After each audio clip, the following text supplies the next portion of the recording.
There are several methods to get CSS into your web page, but some can lead you down a bad path. I'll show you how to include CSS without mixing structure and presentation. In the HTML chapter, we created a basic web page, and if you're already familiar with HTML, you should be familiar with all the things that are here. There's just a few headlines, an unordered list, and some anchor tags for navigation, and a few paragraphs. Now, switching over to my text editor, we're going to use some CSS. The most basic way to utilize CSS is to use the style attribute. Just about any element on your HTML page can accept a style attribute. So let's try it out. So we'll just go into our paragraph tag here and we'll type style equals, and then we'll say color red and end it with a semicolon. And when we switch back to the browser and refresh, you can see that this paragraph here is now red. Again, I've used the style attribute in this case, but what I've just done is typically referred to as an inline style. It's just a very quick way to style just one HTML element. This isn't the best way to go about things, however, because we're mixing our presentation code, the CSS, with our structural code, the HTML. So let's try another approach. So we'll just switch back to the text editor and delete this style attribute. And we're going to use the style tag. So we'll go up to the head, and inside of the head we'll type style, and then we'll close our style tag. And we'll say paragraph, and we'll change the color to red. The style tag can go just about anywhere on your page, but it's usually at the top before the main body of the page.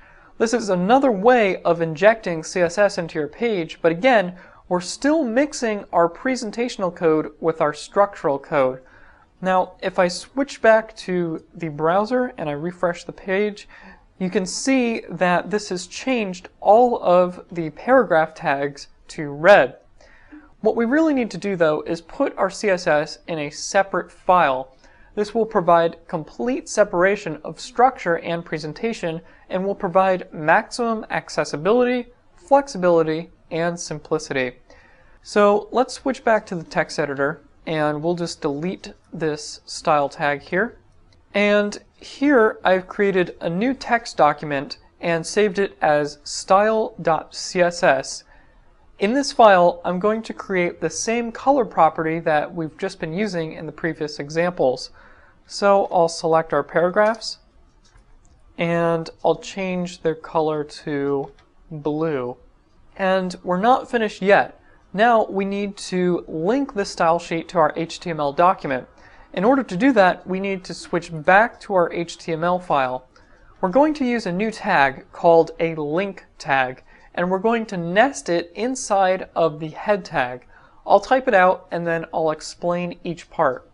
So we'll just open up our head here and we'll type link, and we're going to use the rel attribute, and that'll be style sheet, then the type attribute, which is text CSS, and then the href attribute, which is style.css. So now, when I switch back to the browser and refresh the page, you can see that all of our paragraphs have changed to a blue color. Now, we know that we've managed to include the style sheet into our page because all the paragraphs have turned blue. Let's switch back to the code. The link tag is used to include files into your HTML document. The rel attribute inside of the link tag, or relative attribute, describes the relationship between the HTML document and the linked file. The type attribute says what type of file it is, and finally, the most important attribute is the href attribute. Href is short for hyperlink reference, and in this case, we're referencing the CSS file that we just created. If your CSS file is in a different file directory than your HTML document, you need to specify the relative path to your document and navigate the directory tree. Now let's try including a second CSS file so that you can get an idea of how style rules can be overridden. Here I've created a second CSS document, and for simplicity I've just called it style2.css. It doesn't matter what you name your CSS files, but it's a good idea to give them some kind of meaningful title, just like you should give your HTML documents meaningful titles. For example, if I had a style sheet that had all of my CSS code that helps to lay out and organize the page, I might call it layout.css.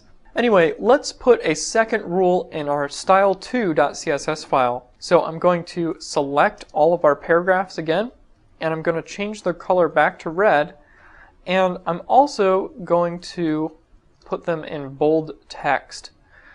So let's switch back to our HTML, and we'll just copy and paste this link tag here, and we'll just paste it right there. And we'll change the href attribute for this second link tag from style.css to style2.css. Now when we save that out and switch back to the browser and refresh, you can see that all of our paragraphs are now bold and red.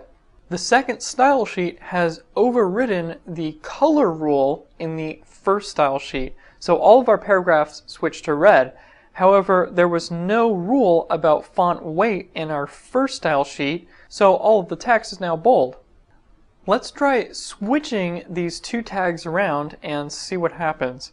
So we won't actually switch the two tags, we'll just switch around these href attributes. So when we switch back to the browser and refresh, you can see that our paragraphs are now blue, but they're also bold. At first glance, it would appear that these two style sheets have somehow combined together. What's actually happening is the red style and the bold style is being applied, then the color property is applied again in the first style sheet and is included second in the HTML document. So it's overriding the red styling. This should give you a rough idea of how styles can cascade and interact with one another. And that's how you include CSS into your web page. In the next video, we'll learn about selectors so that you can choose which page elements you want to style.